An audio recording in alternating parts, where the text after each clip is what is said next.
आज दोपहर 3:30 बजे के आसपास महाराष्ट्र के कार्यवाहक मुख्यमंत्री एकनाथ शिंदे जब पत्रकारों से मुखातिब हुए तो उनके चेहरे पर वैसा उत्साह नहीं था जैसा भावी मुख्यमंत्री के चेहरे पर होना चाहिए। ये तय हो गया कि इस बार भाजपा ने उन्हें मुख्यमंत्री की कुर्सी नहीं दी है। उन्होंने कैमरा के सामने कहा भी कि नरेंद्र मोदी और अमित शाह जिसे मुख्यमंत्री चुनेंगे उन्हें स्वीकार होगा और वो सरकार गठन में कोई रुकावट पैदा नहीं करेंगे। क्या हुआ महाराष्ट्र में? मुख्यमंत्री का चेहरा चुनने की मीटिंग में किसने क्या दलीलें दी, क्या तर्क रखे और आखिर में दिल्ली में बैठे प्रधानमंत्री और गृह मंत्री को धन्यवाद क्यों दिया गया, इस पर आज ललन टॉप शो में बात करेंगे। फिर अडानी विवाद की खबर देंगे। रिश्वत की पेशकश के आरोप झेल रहे उद्योगपति गौतम अडानी ने क्या सफाई दी है और पूरे केस पर संसद में क्या हंगामा हुआ, इन सवालों के जवाब भी ढूंढेंगे। फिर उत्तर प्रदेश के संभल के अपडेट्स भी लेंगे और आखिर में दिन की सुर्खियां। नमस्कार, अपन है कुलदीप और आप देखना शुरू कर चुके हैं the Lallantop show. Brought to you by itel, Sensodyne K and Haier.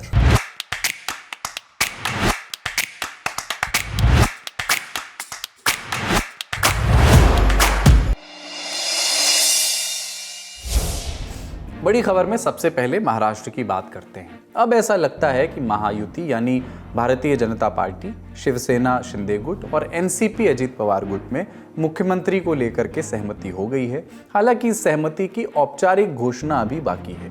अभी मुख्यमंत्री के चेहरे का भी ऐलान नहीं हुआ है, लेकिन समझा यही जा रहा है कि देवेंद्र फडणवीस एक बार फिर महाराष्ट्र के मुख्यमंत्री बनने जा रहे हैं, क्योंकि भाजपा के पास सबसे ज्यादा 132 विधायक हैं। अब तक शिवसेना नेता एकनाथ शिंदे मुख्यमंत्री हुआ करते थे। 26 नवंबर को उन्होंने इस्तीफा दिया और कार्यवाहक मुख्यमंत्री के रूप में काम करना शुरू किया और 26 नवंबर को ही महायुति ने सीएम के नाम पर मंथन शुरू किया।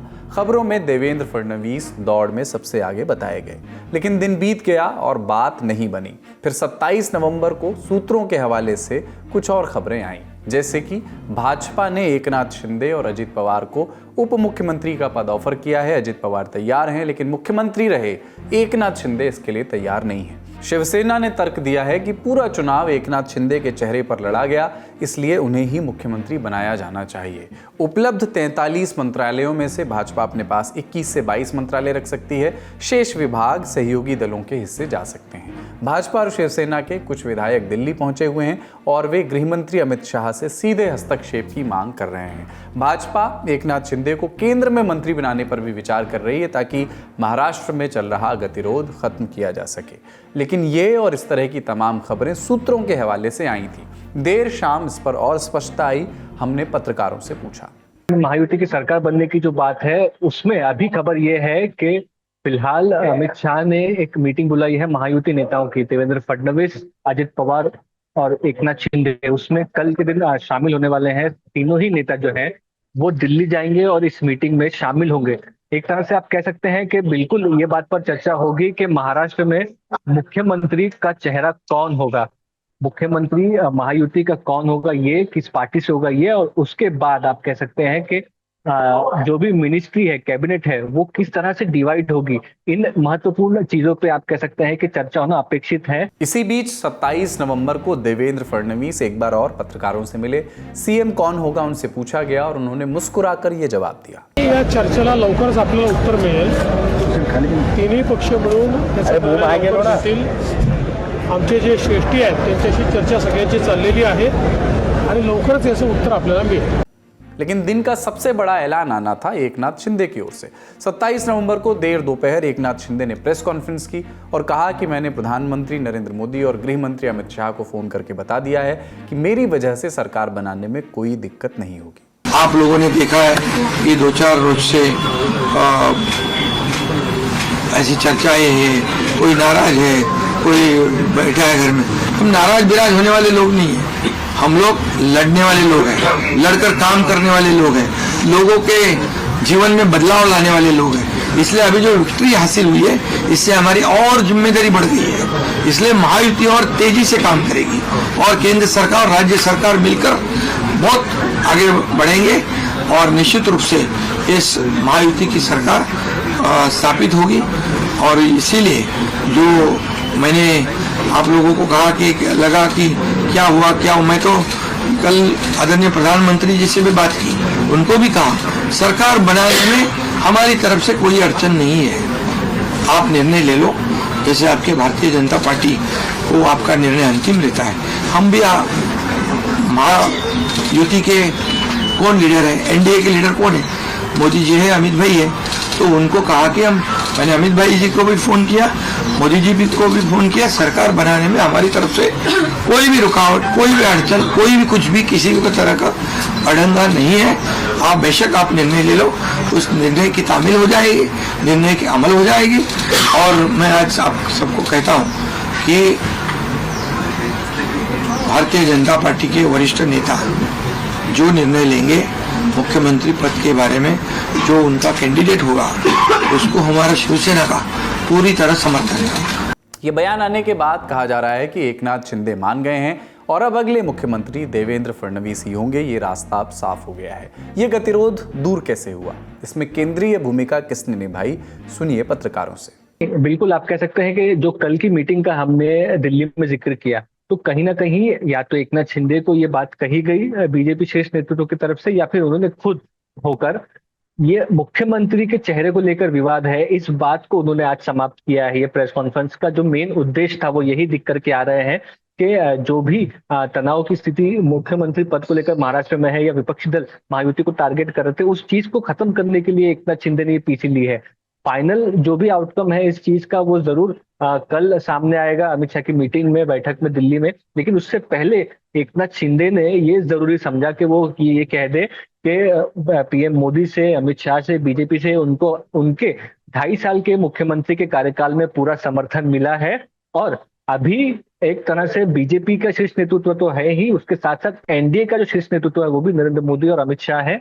तो ये लोग जो भी फैसला लेते हैं महाराष्ट्र में अगली सरकार के लिए, या जिसका भी नाम आगे करते हैं आगे आने वाले महाराष्ट्र के मुख्यमंत्री पद के लिए, वो उनको स्वीकार होगा। इस बात को पूरी तरह से स्पष्ट उन्होंने एक तरह से रूप में ये बात कह दी है इस दिल्ली की मीटिंग से पहले। तो कहीं ना कहीं ये संदेश देने की बात थी कि जो भी अटकलें लगाई जा रही है सीएम फेस को लेकर के वो सारी दूर हो गई है, सभी शिकायतें दूर हो गई है। अब पावर शेयरिंग फॉर्मूला और सीएम फेस का अनाउंसमेंट, ये 2 औपचारिकताएं बची। ये तो महायुति की बात हो गई। महाविकास आघाड़ी यानी कांग्रेस, एनसीपी शरद पवार गुट और शिवसेना का उद्धव ठाकरे वाला गुट, उनके नेताओं को भी मौका मिल गया है, क्योंकि अभी तक मुख्यमंत्री के नाम का ऐलान नहीं हुआ है। वो भी कह रहे हैं कि महायुति वाले या तो नाम तय नहीं कर पा रहे हैं, और तय कर ले रहे हैं तो बता क्यों नहीं पा रहे हैं। अगर बीजेपी में निर्णय हो चुका है देवेंद्र फडणवीस जी को मुख्यमंत्री बनाने का, तो उनको रोक कौन रहा है? 132 सीट लेकर आए हैं, बहुमत के बहुत पास में है। तो ये जो खींचतान चल रही है, सच्चाई ये है कि कोई निर्णय ये लोग बगैर खींचतान के लेते नहीं हैं। ये पावर हंग्री इतने हैं कि आज इतने दिन इतना भारी बहुमत मिला है और अब तक महाराष्ट्र को ये नहीं पता है कि उनका मुख्यमंत्री कहाँ होगा।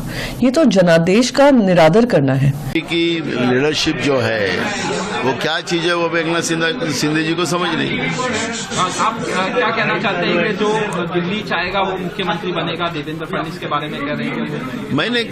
मैंने कहा कि आज तक का जो उनके आकाओं का जो निर्णय रहा है बीजेपी के, वो जो राज्य में मध्य प्रदेश हो, छत्तीसगढ़ हो, कई राज्यों का उदाहरण दे सकते कि चेहरे जो थे वो गायब कर दिए हैं। महाराष्ट्र में क्या होगा इसका अंदाज तो मैं नहीं बना सकता हूँ, लेकिन जो ये सब मामला लेट हुआ उसके पीछे में बहुत बड़ा गणित है। इस बीच सूत्रों के हवाले से एक और खबर आई कि मीटिंग का एक और दौर चल रहा है और अगले मुख्यमंत्री का नाम 28 नवंबर का दिन चढ़ते चढ़ते जनता के बीच आ जाएगा। जब जो होगा लल्लन टॉप आप तक लेकर के आएगा। फिलहाल बढ़ते हैं अगली बड़ी खबर की ओर। SLS और पैराबेन गॉन, तो उसका करंट ऑन। What then? इसके पोटेशियम आयंस करें टूट का करंट गॉन, लाइव का करंट ऑन। अगली खबर में बात उद्योगपति गौतम अडानी के बारे में। 21 नवंबर 2024 के ललन टॉप शो में हमने आपको बताया था कि गौतम अडानी और उनके भतीजे सागर अडानी का नाम अमेरिका की एक अदालती कार्रवाई में आया है। न्यूयॉर्क की एक डिस्ट्रिक्ट कोर्ट ने आरोप तय किए थे कि यूएस की कंपनी अज्योर पावर और एक कनेडियन कंपनी CDPQ के साथ मिलकर अडानी ग्रीन एनर्जी ने भारत के कुछ नौकरशाहों को घूस की पेशकश की थी। और जब अज्योर पावर पर यूएस में जांच शुरू हुई तो कंपनी ने ये सारी बातें छुपा ली।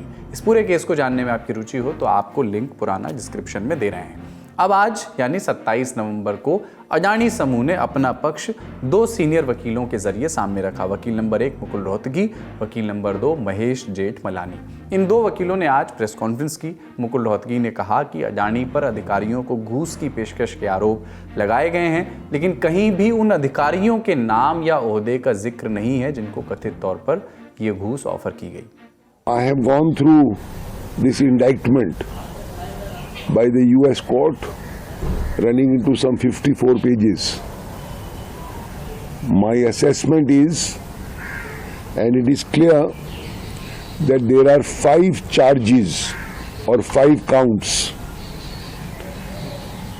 It is very important to note that count 1 and count 5 are more important than the others, but in neither in count 1 nor in count 5 is Mr. Adani or his nephew charged. Count number 1, contained in paras 124 onwards of the indictment,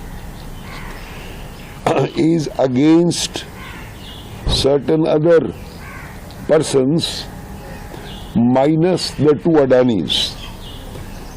It includes some of their officers and 1 foreign person. वहीं महेश जेठमलानी ने कहा कि गौतम अडानी और सागर अडानी पर आरोप तय करने का समय बेहद संदेहास्पद है। ये आरोप तभी सामने आए जब कुछ ही दिनों के भीतर संसद का शीतकालीन सत्र शुरू होना था। चर्चा के पहले आप हमें ये बताइए कि चर्चा की जरूरत कहाँ है, क्यों है? क्योंकि आज तक ना इंडाइटमेंट में ना कांग्रेस पार्टी ने कुछ भी सबूत पेश किया है जिसके आधार पे यहाँ पे कोई भी जांच होना चाहिए। सबसे पहले आपको ये देखना चाहिए कि कुछ कानून का उल्लंघन, ब्राइबरी कानून, प्रिवेंशन ऑफ करप्शन एक्ट का कुछ उल्लंघन हुआ यहाँ पे, फिर उसके बाद आप देख सकते हैं। लेकिन सबसे पहले आप इतने जल्दबाजी क्यों कर रहे हैं, और वो भी जब आपका एडमिनिस्ट्रेशन अब एग्जिट कर रहे हैं, नया एडमिनिस्ट्रेशन आ रहा है जिसके प्रेसिडेंट इलेक्ट ने कहा है कि ये डिपार्टमेंट ऑफ जस्टिस ने टैक्स पेयर्स का $100 मिलियन को बर्बाद किया है और हम इस पर जांच करेंगे। और मुझे कोई शक नहीं है कि ये जो कार्य हुआ है, ये इंडाइटमेंट, इसके बारे में भी यूएस में जांच होगी। वहीं इस मामले पर अडानी ग्रीन ने एक और बयान जारी किया। इसमें कहा गया कि गौतम अडानी, सागर अडानी और विनीत जैन पर अमेरिकी विदेश भ्रष्टाचार आचरण अधिनियम यानी FCPA के उल्लंघन का आरोप नहीं लगाया गया है। केवल अज्योर और CDPQ अधिकारियों पर अमेरिकी न्याय विभाग के मुकदमे में रिश्वतखोरी का आरोप लगाया गया है। सभी न्यूज़ रिपोर्ट्स में गलत जानकारी दी गई है कि अडानी पर रिश्वत की पेशकश करने का आरोप है। ये थी अडानी समूह की सफाई। इस सफाई का एक असर तो दिखा शेयर मार्केट पर, जहां लगातार गिर रहे अडानी के शेयर आज चमक उठे। अडानी ग्रीन एनर्जी का शेयर आज 10% बढ़त के साथ 989 रुपये पर बंद हुआ। अडानी टोटल गैस का शेयर 19.76% बढ़ा और अडानी एंटरप्राइजेस का शेयर 11.56% उछला। ये तेजी लगातार 3 दिनों की मंदी के बाद दर्ज की गई।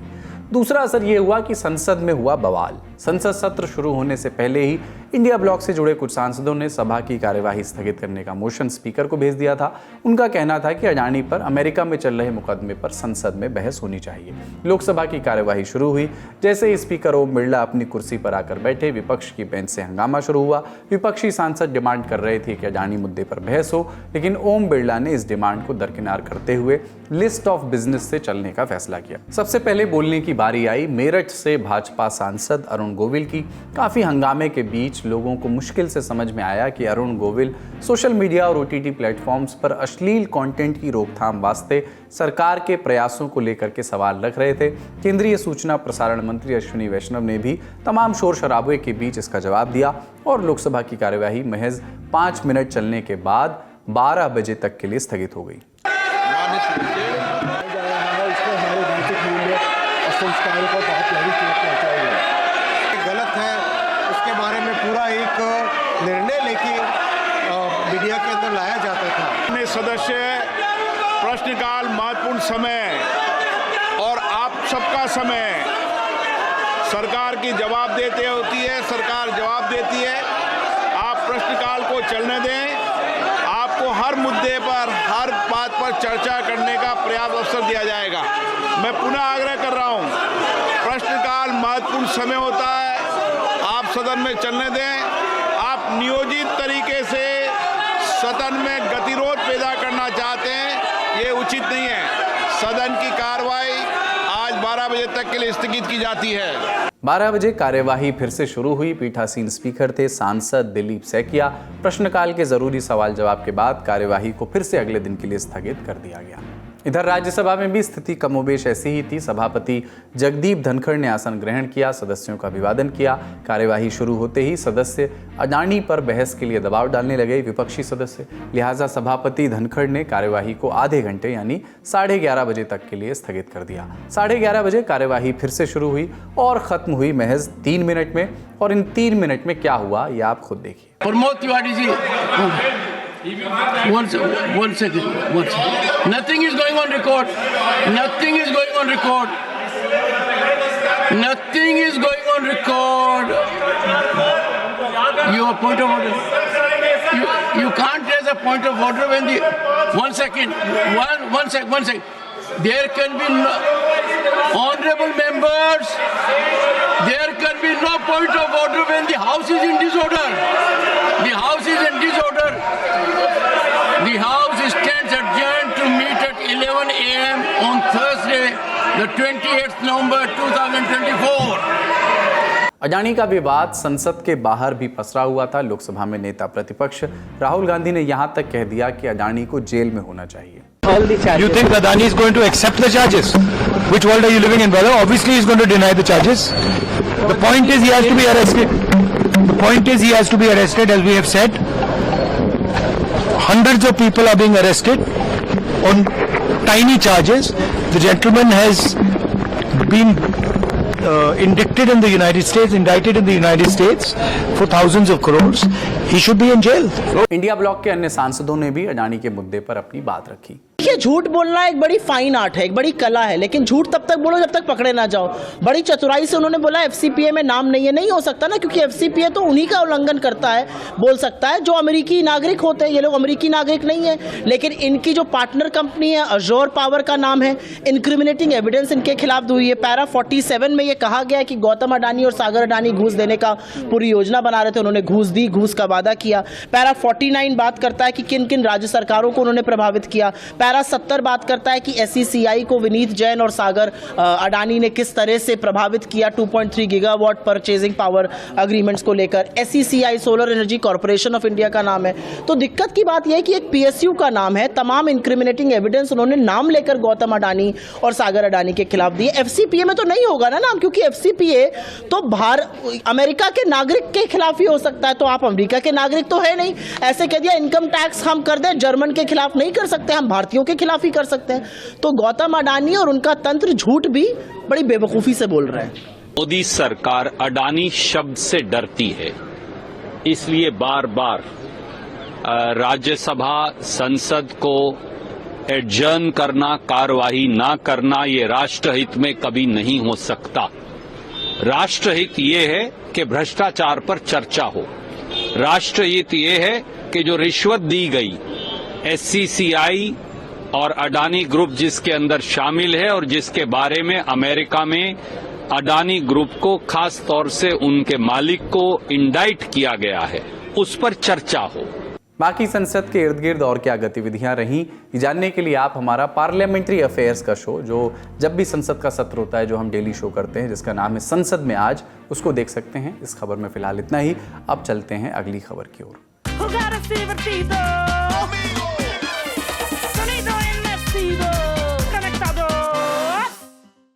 उत्तर प्रदेश के संभल का जिक्र करते हैं। कल से आगे के अपडेट्स का जिक्र करें उसके पहले ये वीडियो देख लीजिए।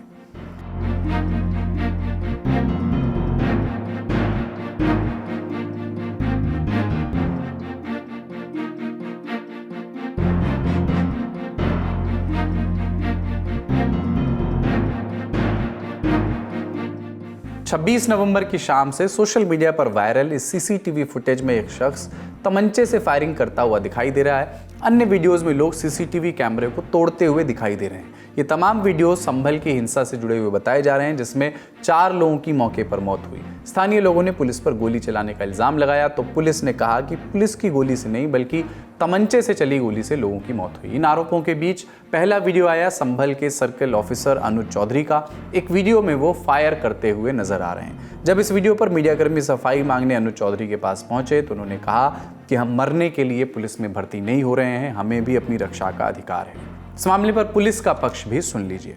जिन लोगों की पहचान करनी है उनके कैमरे से फोटोग्राफ्स निकाल के उनको हम पब्लिक के बीच भी ले जा रहे हैं, कोशिश कर रहे हैं और सहयोग भी मिल रहा है पब्लिक का। धीरे धीरे जो भी बवाली हैं, खास तौर से कल एक जो फोटो आया था जो कैमरे से, जिसमें एक व्यक्ति बंदूक चलाता जैसा दिख रहा है, और एक दो और भी ऐसी चीजें हैं जहां पे जैसे बंदूक चलाने का इशारा सा हो रहा हो कि इधर चलाओ। तो उन सारी चीज़ों की पड़ताल करने, चेहरे क्लियर नहीं आए हैं, इसलिए हम लोग पब्लिक से के बीच में वो फोटोग्राफ्स लेके जाएंगे और लोगों से रिक्वेस्ट करेंगे कि इनकी पहचान करके हमें बताएं ताकि हम उनको कानून की गिरफ्त में ले सकें। इसके अलावा संभल पर राजनीति भी होती रही। लोकसभा सांसद, सपा के राष्ट्रीय अध्यक्ष और उत्तर प्रदेश के पूर्व मुख्यमंत्री अखिलेश यादव ने इस पर ट्वीट किया। वहीं उत्तर प्रदेश विधानसभा में नेता विपक्ष और सपा विधायक माता प्रसाद पांडे का भी बयान आया कि सरकार विशेष वर्ग के खिलाफ सांप्रदायिक भावना से भरी है। अब भाई हम इसके बारे में क्या कह सकते हैं, पुलिस क्या कर रही है क्या नहीं कर रही है, ये उसका अपना काम है। हमारा काम है, हम जा रहे थे तो उन्होंने, डीजी ने कहा मैं निष्पक्ष जांच करूंगा, इसलिए अब हमारी टीम 3 दिन का समय दिया था, 3 दिन के बाद हम टीम से जाएंगे, वहां देखेंगे ये क्या कर रहे हैं क्या नहीं कर रहे हैं, तब लौट के उसके बारे में बात करेंगे। इस खबर पर हमारी नजर बनी रहेगी। अब रुख करते हैं सुर्खियों का।